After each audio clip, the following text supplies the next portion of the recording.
En tant que disciples du Christ, nous sommes appelés à faire le bien et à rejeter le mal. Mais dans notre désir de faire le bien, nous rencontrons souvent des obstacles qui entravent notre bonne volonté. Ces obstacles peuvent parfois être si sérieux que nous pouvons alors hésiter et reculer devant eux. Le Seigneur a également été confronté à l'opposition dans sa volonté de faire le bien, mais ces obstacles ne l'ont jamais fait reculer.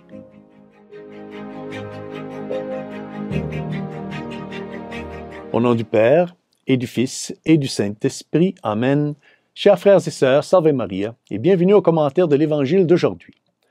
Dans la lecture de l'Évangile d'aujourd'hui, qui nous est présenté par Saint Luc, chapitre 13, versets 31 à 35, nous voyons que certaines personnes s'approchent du Seigneur et lui demandent de quitter la région. Eh oui, de quitter la région parce que sa vie est en danger.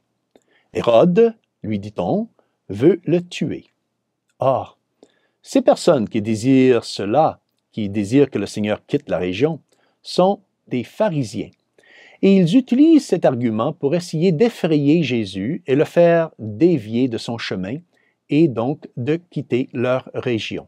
En fait, ils tentent Jésus pour qu'il abandonne sa mission.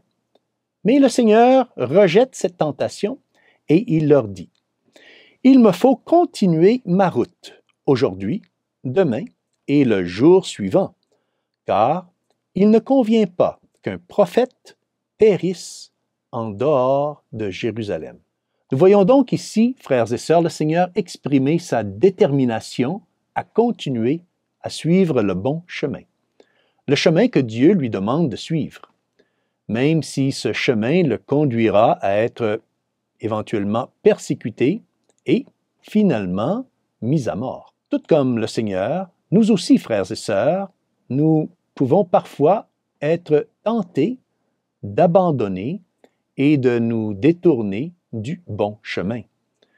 Dieu peut parfois nous demander de suivre un chemin semé d'embûches et de difficultés. Et nous pouvons être tentés donc de prendre un autre chemin, plus facile et plus sûr. Jésus nous donne aujourd'hui un exemple à suivre.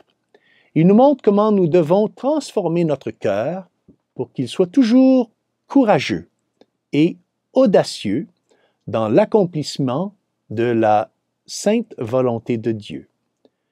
Le Seigneur ne se cache pas et ne cherche pas à échapper à la volonté du Père. Le Seigneur sait que la croix l'attend, mais que la mort sur la croix n'est pas la fin. Au-delà de la mort, il y a la résurrection. Nous aussi, nous devons toujours nous rappeler que Dieu a autorité sur le mal et que ceux qui sont baptisés, vous et moi, participent à la puissance de Dieu. Mais qu'est-ce qui a fait que le Seigneur a continué?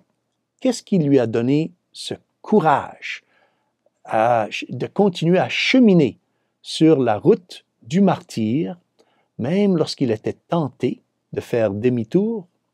Eh bien, ce qui lui a donné la force et le courage, c'était sa relation avec Dieu.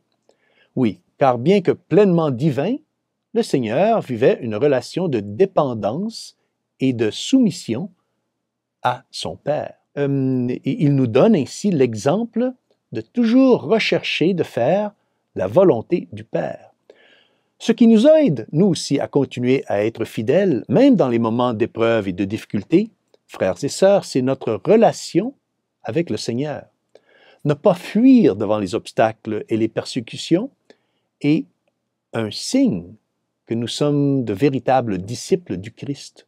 Demandons donc à Notre-Dame de nous donner la force et le courage de ne jamais reculer, non, de jamais reculer devant les obstacles et les embûches et les oppositions qui peuvent être mises sur notre chemin, de nous donner la force d'aller toujours de l'avant en cherchant uniquement à faire la sainte volonté de Dieu.